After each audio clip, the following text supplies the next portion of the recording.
Hello friends, welcome you all to this another lecture of our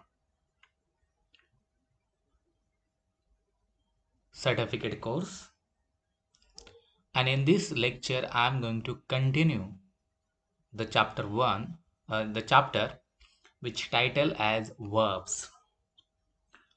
In the previous video lecture we learn verb as a tenses, and we have learned that there are three main tenses and every tense have a four types. It means that there are 12 tenses in English language and in every language. And today we are going to learn about the helping verbs and other types of verbs. So let's start with the today's topic, that is the helping verb or other forms of verb. So first of all, we are going to learn the forms of be. Which are the forms of be? You can see on your screen. There is a is, am, are, was, were, been. These are actually helping verbs. We use them as a helping verb in English sentence. For example, you can see here, and here we can see that the do. Do is actually also form of be, or we can say that it is a do is a form, is a different form. So do we did not use do as a helping verb while learning tenses. Okay, we used it as a main verb. So now here we can see that do is a helping verb, and here is an example of helping verb do. I do like him. So here do is a helping verb in this sentence. The next sentence is he did complete the work. Here the did is a helping verb. Then she does think that English is important. Here does is a helping verb. Why I have used here do, did and does in these three sentences? Because I want to do trace on it. Okay, so I like him, I can say like that. But here I am using do word. It means that I am tracing on like word. Okay, I am tracing on like word, that I like him so much, like that. Here it is I who like him so much, like that. Here do or the forms of do like do, did and does actually emphasizes on the main verb. Okay, so do has a very common uses while confirming something. For example, I like him, don't I? Okay, here we can see that it is called as a question tag. You have learned it when you were in 12th or 10th, and you have also answered the question of the question tag. So it is the question tag. I like him, don't I? Okay, do, not I. Okay, here we have used do as a helping verb. He completed the homework, didn't he? She thinks that English is important, doesn't she? Okay, it is a spelling mistake. Okay, yes is missing here, so you just read it as a she. Okay, so helping verbs can be used as main verb also. Okay, for example, Bob is a good boy. So here is a main verb. I am having coffee. Here have is a main verb and am is a helping verb.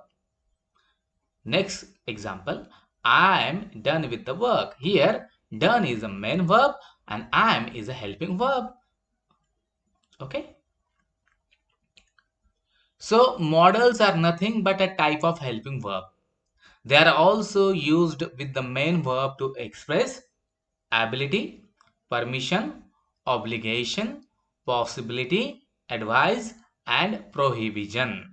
And which are the models? You can see the list below on your presentation screen. That is the can, could, may, might, must, shall, should, will, would. These are the models and they work as a helping verb. We use them as a helping verb to express ability, permission and etc. Okay. So since they are helping verb, they are obviously going to be used with the main verb. For example, he can study, he could study, he may study, he must study, he should study, he will study, or he can to study, he could to study, he may to study. Okay, so likewise. Okay, so here you can say that here whatever I have said like that, he can to study, it is a wrong sentence. Okay, so we should have to keep in mind that when you use model, you should not use to here. Okay, now let talk about the differences between some models. For example, what is difference between can and could? Okay, so here we can say that he can study. Here can expresses the ability to study, and if you say that he could study, here we can say that, or we can assume that he had the ability to study in the past. He could study when he was younger, but now he cannot do study. Okay, like that. Now let's move on and just think about what is the difference between may and must. So if you say that he may study, so there is a possibility that he will study. But when you say he must study, then he needs to study. It is very important for him. Let's go further. What is the difference between shall and should? When you say he shall study, it means that it is a mandate, compulsory for him to study, and he has no option but to study. But when we say he should study, so it is an advice that he should study. Okay, let's move on. What is the difference between will and would? When we use he will study, it means that he will definitely study. And when you said that he would study, so there is a possibility that he will study, but you cannot give guarantee for that. So I just want to read out one passage for you, so you will have a better idea that how we can use models in our sentences. Okay, I'm reading. There was a time when Anna could run fast. As of today, she can run but not as fast as she used to. She may run tomorrow, but she must practice if she wants to win. The judges shall eliminate all those who run slowly. I feel she should start practicing right now. I also believe that she will win if she listens to me. The judges would notice her. Okay, I hope that you understood it. So now the activity you have to do is that you have to write down the one paragraph which I'm going to post on our Google Classroom, and you have to fill the blank.